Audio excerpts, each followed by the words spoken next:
I'm testing this jet engine on 4 different fuels: jet fuel, diesel, biodiesel, and hydrodiesel, to see which one makes the most power. I'm using this jet engine in some upcoming episodes, and I'm doing some experimentation. This thing sounds absolutely insane, so I just had to share my testing with everybody. First thing I have to do, build a jet dyno.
Now that I have the thrust dyno all finished, and I think it came out awesome, I'm gonna show you the 4 fuels I'm gonna be using for these runs. And funny enough, projects like this is not what I acquired the water jet for, but after some experimentation, realizing its precision, I decided to use it for projects like this to give people ideas on what types of equipment that they can use to make their ideas come to life. And I think it came out pretty amazing.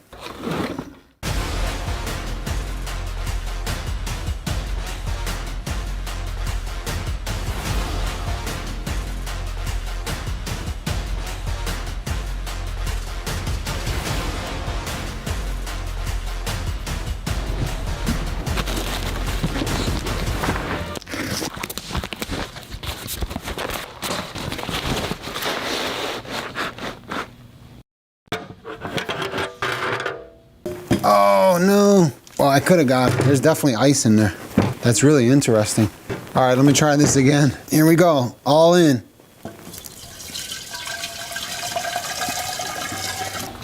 Boom, 5,000 on the dot.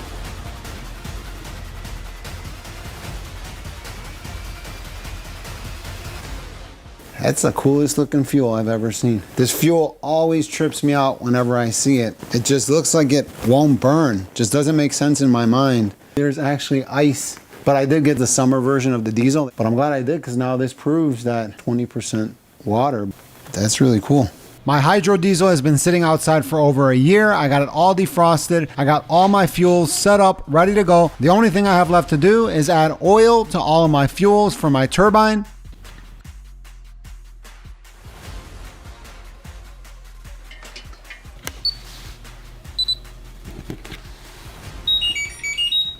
Okay, I got everything all set up. The ECU, the fuel pump, and the jet engine. Here we go. This is going to be Jet A fuel on the dyno.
All right, so that was it for the jet fuel. It used about 1,000 milliliters, more or less. So now on to the diesel.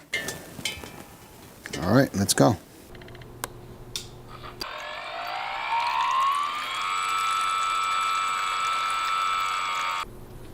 Here goes the jet dyno run on diesel fuel this time. Here we go.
Okay, one thing I did notice about that run that was a little bit different.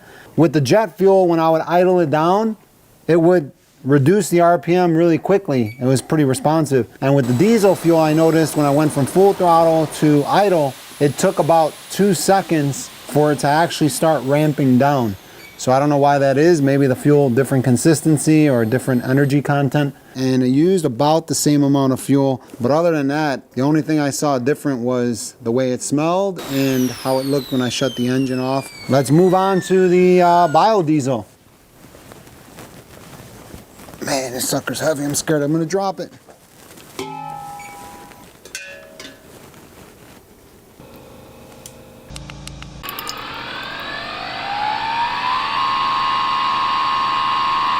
This right here is why a FOD screen is really important here at the lower altitudes. Here we go again. This time, biodiesel.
That was biodiesel. It sounded slightly different, and it seems to have burned less fuel than the diesel.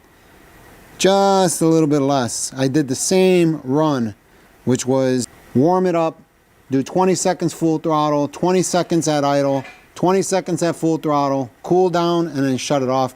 I did the exact same sequence with my timer, and it definitely burned less fuel. Now moving on to what I've been anticipating since I started this video, which is hydrodiesel. It's 80% diesel, 20% water, and let's see if the jet engine is gonna burn it.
That's the last fuel I'm testing. Here's a summary of the results.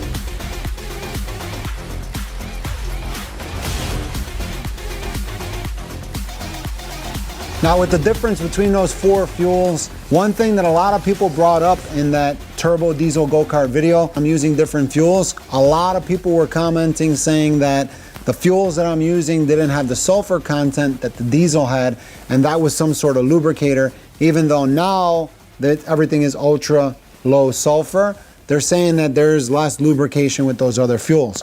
That is something I'm curious about, but I'm not gonna do that test. For that, I'm gonna send the 4 fuels that I used here to my guy at Project Farm, the master at lubricity tests, if you've seen any of his videos. So he's gonna be dropping a video soon in connection with this one, where he does all of the lubricity tests between the 4 fuels that I tested here. So go to his channel, check that out, and look out for that video. I hope everybody enjoyed this episode. I went through a lot of trouble and a lot of work, not only building this thing, but trying to capture the audio from this engine the way we would hear this engine run if we can bear the decibel level.